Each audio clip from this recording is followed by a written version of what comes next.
This is the Daily Tech News for Thursday, April 17th, 2025. We tell you what you need to know, follow up on the context of those stories, and help each other understand. Today, Anthony Spadafora tells us about his experience ditching the laptop and more from your emails. That's right. I'm Jason Howell. And I'm Huyen Dow.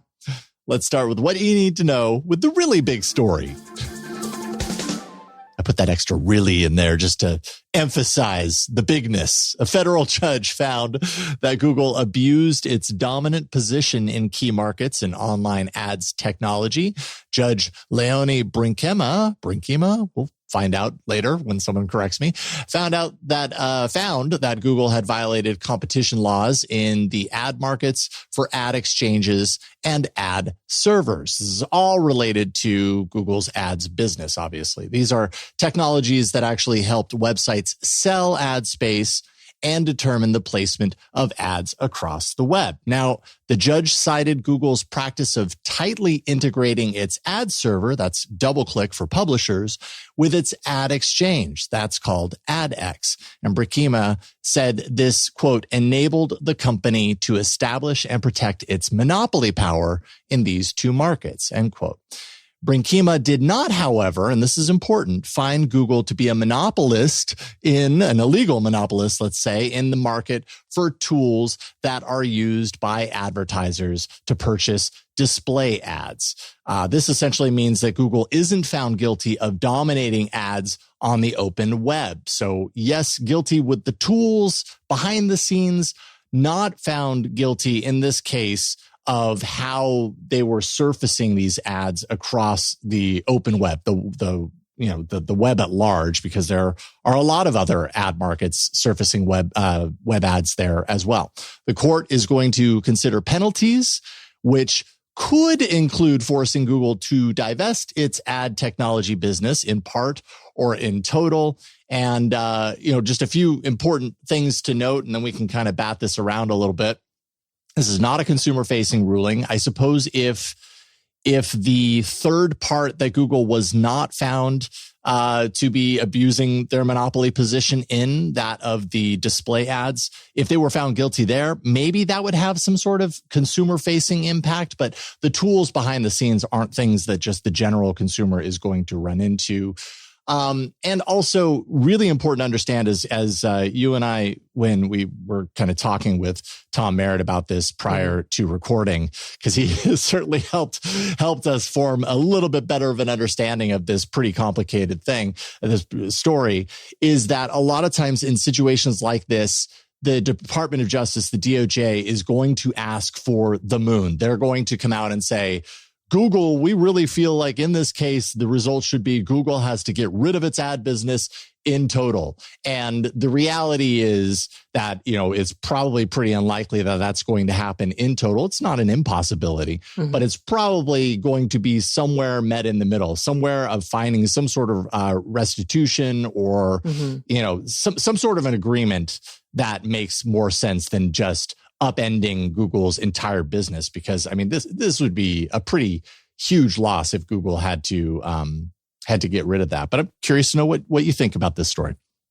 It's definitely very confusing. And I think I've learned a bunch of things today. Again, thank you, Tom Merritt, about the fact that, and as he explained to us, that being a monopoly isn't necessarily the illegal thing, which I think I even myself up until about 10 minutes ago had that impression that there's a lot that being a monopoly in itself is bad, but what is bad is like the practices. And it was so interesting just because I think it sounded like, especially reading kind of up on this is that it seems like a lot of times when we have now circled around to Google and all these other big companies and monopolistic practices, it feels like, didn't they do the market thing right? Wherein they became a attractive, powerful resource for publishers and advertisers. And, getting a lot of publishers, on board means that they're very attractive to advertisers. And then when the advertisers flock in, that makes them more effective for publishers. And so you kind of think sometimes, well, isn't that what we're supposed to be doing? Putting ourselves in a position where we become desirable to whoever our customers are. But then what happens is then they abuse that to kind of reinforce that loop of being attractive on both sides of like this ad sell. So, I agree. Like it's so interesting because I think, as normal people, we always wonder, like, what's the impact of this on us? And then also like obviously on Google, like I think we all know by now that Google's business, despite being a tech company, is ads.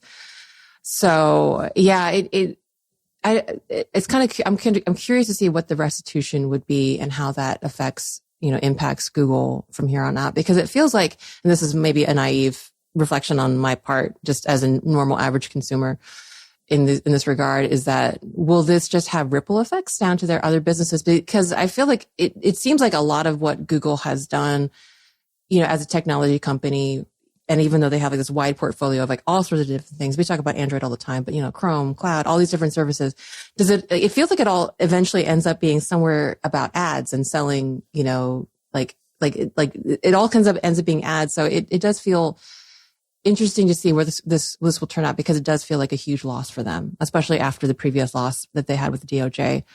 I don't know. Will this actually affect anything? Will they be, actually remedy? Like, what's the verb when you have to provide the remedy? They have to provide remedies. Will this actually be significant down the line with appeals? Like, what will happen in the end? I guess for us as consumers. Yeah, I mean, for us, that's a real big question. And I mean, I think related to this story specifically, the ad tech that's driving the case behind the scenes, obviously not going to impact you and I, because we aren't, directly working with those tools. Yeah. And a lot of this is really behind the scenes. I think what I'm really curious about as far as like the impact to consumers is everything in aggregate, because, time and time again, the last couple of years have really been and continue to be painted. We're also going to talk about Meta and their court case here in a few minutes, but continue to be painted by this worldwide kind of view, this refreshed view, looking at technology companies like Alphabet and like Meta and looking at their business practices.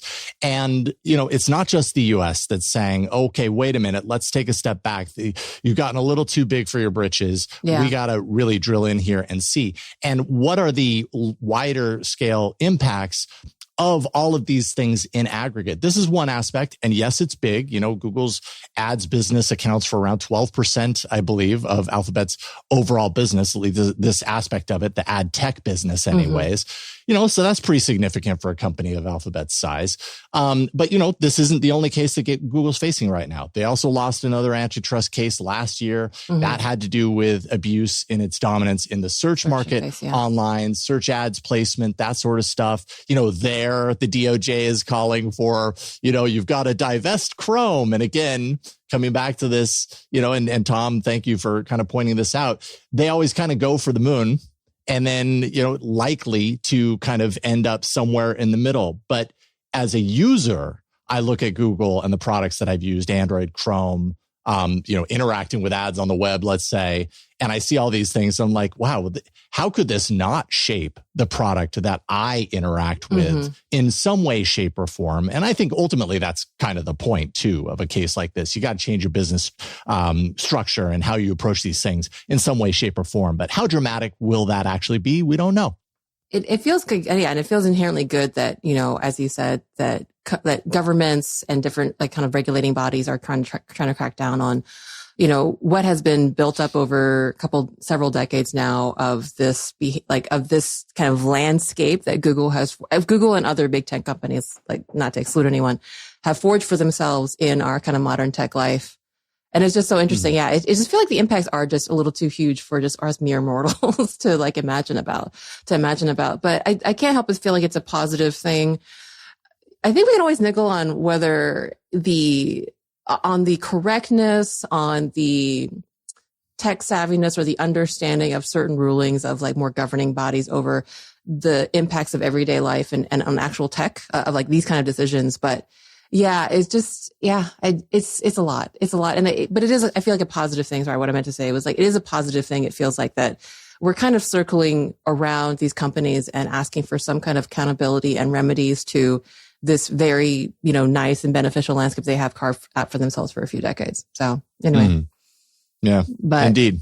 Certainly more to be discussed here as we start to hear what those remedies actually are, those proposed remedies. So that's coming up somewhere in the near future. Well, we'll keep ourselves and y'all posted. DTNS though is made possible by you, the listener. Thanks to Paul Thiessen, Ali Sanjabi, AB Puppy, and Britt Thomas. Yeah, you're all so awesome, but you know you're awesome. There's more we need to know today. Let's get to the briefs. Well, Meta's CEO, Mark Zuckerberg, testified in federal court on Wednesday that TikTok remains his company's biggest competitive threat to date. His legal team argued that TikTok, YouTube, and other social media platforms are posing strong competition to the company. And internal emails demonstrated Meta executives expressing concerns over TikTok's rapid growth, along with questions about whether Meta's products sufficiently compete. Meanwhile, attorneys for Apple, Google, and Snap have criticized Meta for presenting courtroom slides without adequately redacting confidential information. Apple called these disclosures, quote, egregious, while Snap's attorney called out Meta's, quote, cavalier approach and casual disregard for the privacy of other companies in the case.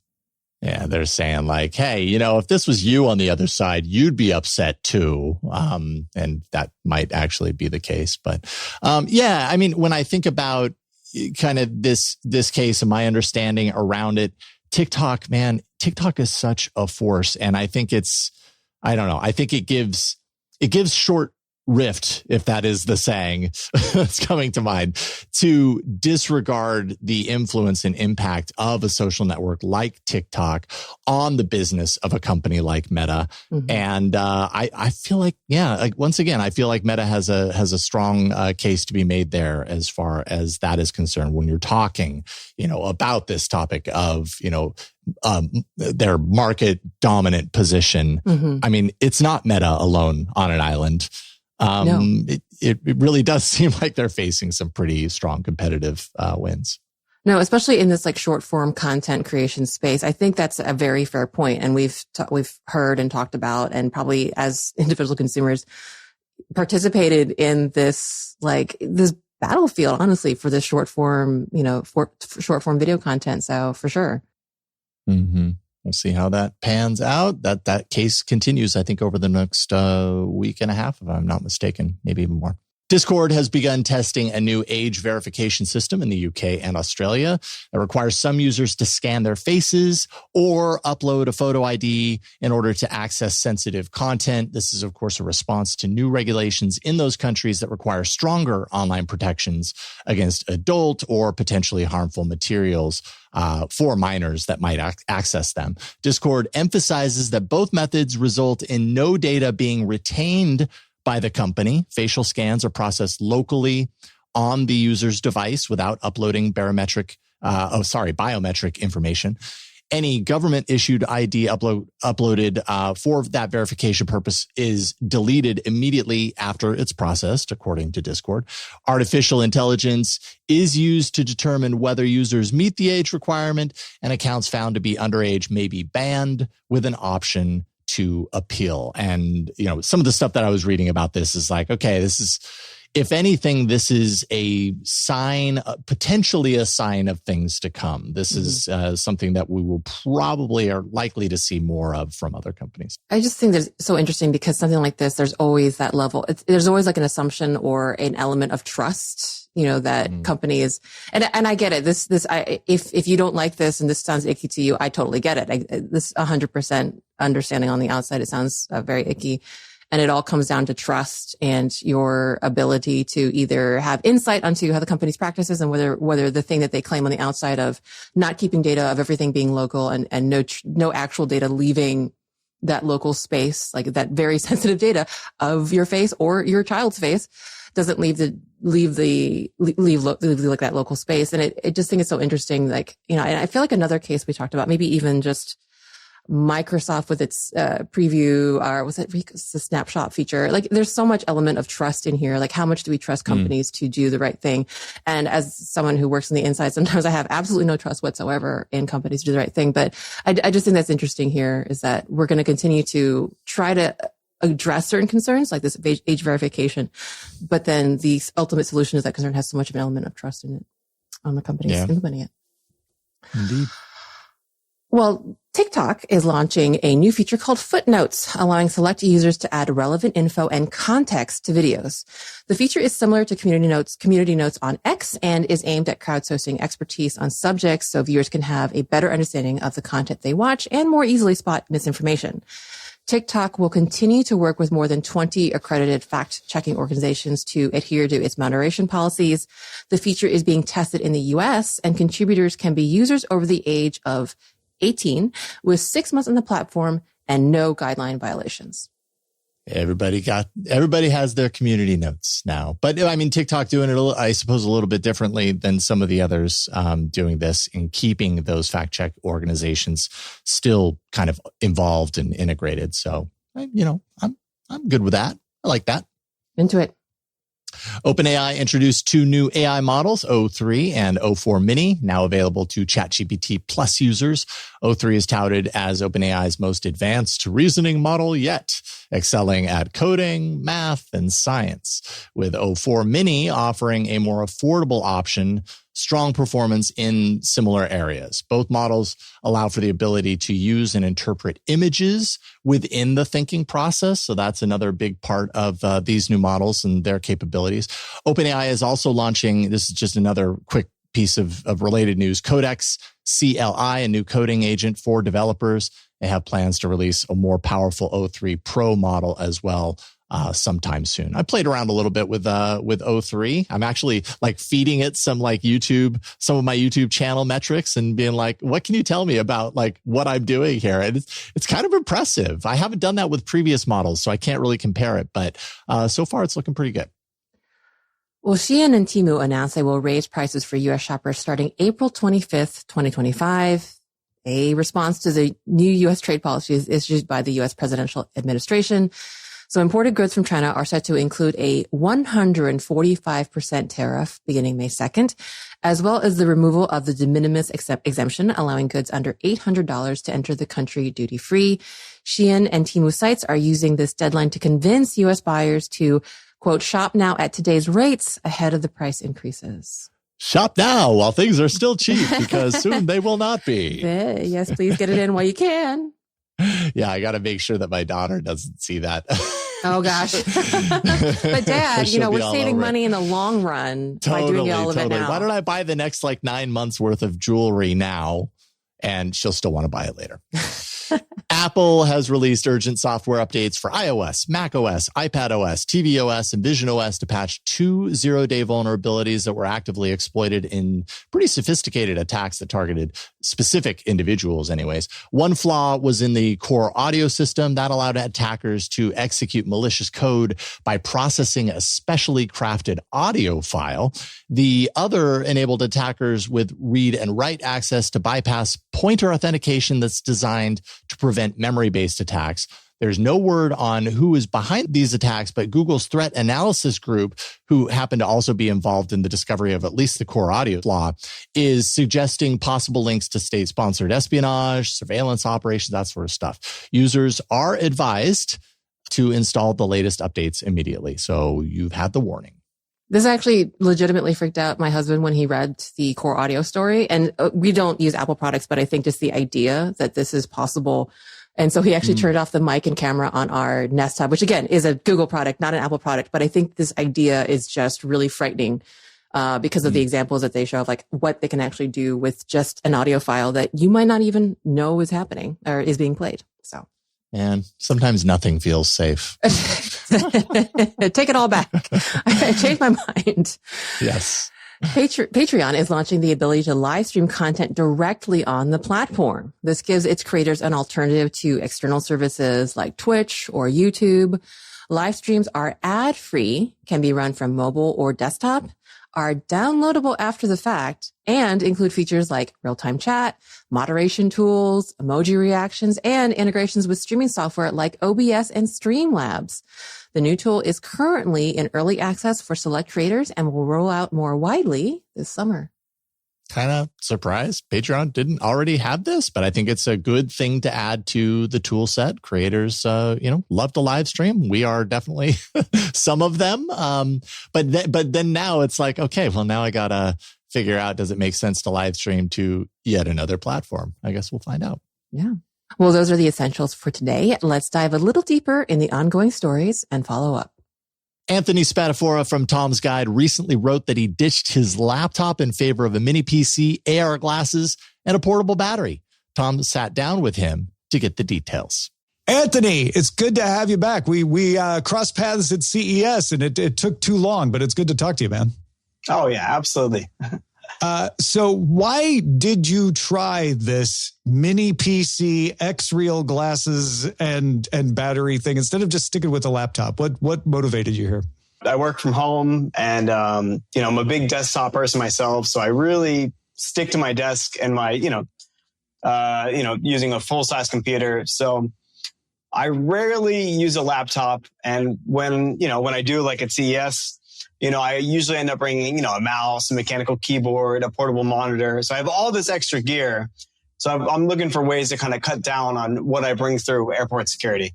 You're not one of those people who can use a tablet to do everything, it sounds like, which neither am I. I know some people like that, but it's too confined. It's too constricting. Exactly. Yeah. So walk us through, there's a great article on Tom's Guide that people should look at to get the full details, but give us the summary of what gear you used. Okay. Yeah. So I've always been into mini PCs, and, I started reviewing them and looking at them more closely last year. And one of the most interesting ones I tried out was the Codis Mind.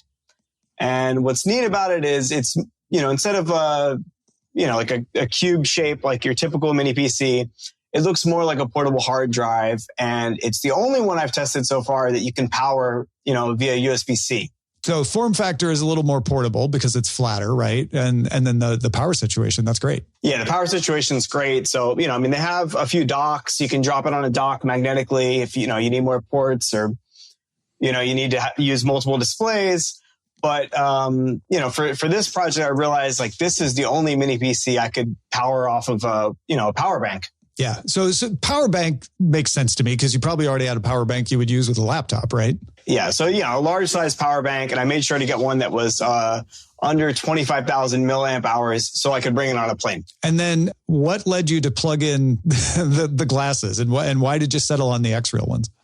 So, I'm always looking at new tech. I'm trying out new stuff every week. And I was thinking about, trying out, maybe the MetaQuest 3 or VR headset. And, my colleague, Jason England, he's really, into the AR glasses. So he suggested those instead and was like, oh, you got to try the X-Real ones. So he set me up with X-Real, and I reached out to Codis and got all the, different, products I needed for this setup. And the X-Real glasses, they're really just acting as a display for you, right? Are you using them for anything else? Exactly. They're just a display. They don't have their own battery. They're powered by the device you plug them into. But with the X-Real ones, they have, a dedicated spatial chip. So X-Real's X1 chip. So, for things like, how you're tracked, how things move, when you're wearing the glasses, you can do all that with a button right on the side. All right. So you've got X-Real giving you the like virtual huge screens, but you don't have to carry the monitor around. I get that. You've got the power bank. You've got the Codis mini PC. How does this work in practice? Like, how do you arrange this around yourself? Yeah, so it's a lot easier than I thought it would be. I just, so I always bring, a small mechanical keyboard and a Bluetooth trackball mouse. So I always bring those with me. So it's like, okay, let me add those. So I have those set up on, the table or wherever I'm working. I have the mini PC plugged into the power bank. And it's one USB-C port, and then I have the X-Real ones plugged into the other one. So the space on the table seems like the big savings here, right? You just have the keyboard, which you would have had anyway. You don't have to have the laptop. You don't have to have the screen up. The screen can be wherever you want it. Were there any other advantages that you found to using it this way? Yeah. So, actually, before I wrote this article, 2 weeks ago, I was in New York for the Nintendo Switch experience. Mm-hmm. And I actually brought the whole setup with me. And, on the way there, I set it up on the tray table of the airplane. Did you get any looks? No, I thought I would get more, but everybody seemed kind of, sleeping or, doing their own thing. So I guess they just don't notice that you don't have a screen. They see a keyboard and like, okay, that guy's working. And then you have glasses on. Do you ever get anybody asking you about it while you're using it? This one, not so much yet. I kind of just went to the cafe real quick to take the pictures for the article. And I've been using it, around home and in my hotel when I was in New York to write my hands-on for the Switch too. It seems like you like it though, that you might keep on using it. Oh, I absolutely love it. It is just so nice. because I already, had my, mechanical keyboard, my trackball mouse. So to have just a bigger screen, because with the X-Trail 1 glasses, you can switch to an ultra wide mode. And the way that I do everything is I have, one Chrome window on one side, one on the other. So you don't have to switch back and forth between windows. Yeah. And they could be as big as you want them to be, basically. Yeah. I think maybe it's 154 inches, but it's a massive screen. Yeah. More than you would probably need for a Chrome browser usually. That's amazing. I'm fascinated by this and I kind of want to try it. If people want to follow in your footsteps, do you have any advice? Yeah. So I used, I reviewed the Mind 1 last year and, I sent that back. So I reached out to Codis and they sent me the Mind 2S, which is super powerful and probably overkill for most people, but you can get the Mind 1 for a lot cheaper right now. And, to bring down the price too, you don't have to go with the extra ones. You could go with the, I think the Airs is, the previous version.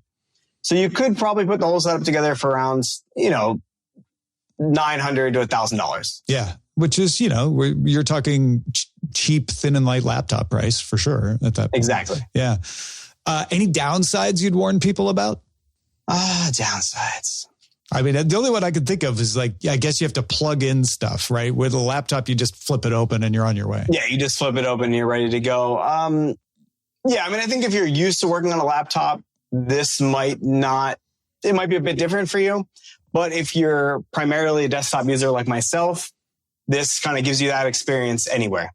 Well, folks, you got to go read the article. Like I said, it's tomsguide.com. We'll have a link in our show notes as well. Anthony, if folks want to follow what you do, where should they go? Yeah, Tom's Guide. Yeah, that's where I, have all my stuff. Fantastic. Thanks, man, for chatting with us. Yeah, thank you so much. If you have feedback about anything that gets brought up on the show, get in touch with us on the socials at DTNS Show on X, formerly Twitter, Instagram, Threads, Blue Sky, and Mastodon at mastodon.social. For TikTok and YouTube, you can find us at Daily Tech News Show. We end every episode of DTNS with some shared wisdom. Today, James asked a question that led us to a better understanding. So James wrote to us in response to Tuesday's discussion with Bodhi Grimm on 5-minute EV charging and asked how a 1,000-volt EV architecture compares to others on the road, wondering if it's marginally or significantly better and whether voltage is even the right metric to focus on. So we reached out to both Bodhi and Steve Sheridan and found out that 1,000-volt EV architecture provides several notable benefits compared to the more common 400-volt systems found in many electric vehicles today. The higher voltage allows for significantly faster charging, potentially up to 2.5 times faster, assuming the charging infrastructure and the vehicle are designed to handle similar current levels. In addition to speed, higher voltage systems can reduce the size and weight of onboard components, such as wiring and power electronics, which can improve overall vehicle efficiency and performance. Currently, most EVs use the 400-volt systems, though some newer models are adopting 800-volt or higher platforms. Charging networks are beginning to support these higher voltages as well, but compatibility can vary. So while voltage is a key factor in determining charging speed and system efficiency, it's not the only one. Current, amperage, battery design, and thermal management all play crucial roles as well. So while 1,000-volt architecture has clear advantages, its real-world benefits depend on how the entire system is engineered. Very interesting. A lot of benefits there. And I can get down with 2.5 times faster charging like that right there. I'm like, sign me up. Yeah. And this is really interesting because I think we're currently shopping for a new EV. And so are a lot of my friends. And so we've been talking a lot in kind of our little group about, what, especially long term, like what are the benefits of different EVs. And I keep hearing my friend say, for one thing, his particular brand of EV is not that efficient. And now I can kind of see, okay, this is what you're meaning, and that it all kind of interconnects together. Cause I think a lot of times, especially since EV is new tech, I have no idea how to judge. Not that I know how to judge like ICE cars very well, but it's just interesting. It's like a new, space for us to kind of like exchange our anecdotal knowledge about our own EVs and try to relate that to actual decision making. So cool. Yeah. New place to grow our own understanding of how it all works. Absolutely. We're still in early days when it comes to EV. Well, what are you thinking about? Got some insight into a story? Share it with us. Feedback at dailytechnewsshow.com. Thanks to Anthony Spadafora and James, of course, for contributing to today's show. And thank you for being along for Daily Tech News Show. This show is made possible by our patrons at patreon.com/DTNS. If you want music news and you got less than 5 minutes, check out dailymusicheadlines.com. We'll talk to you tomorrow.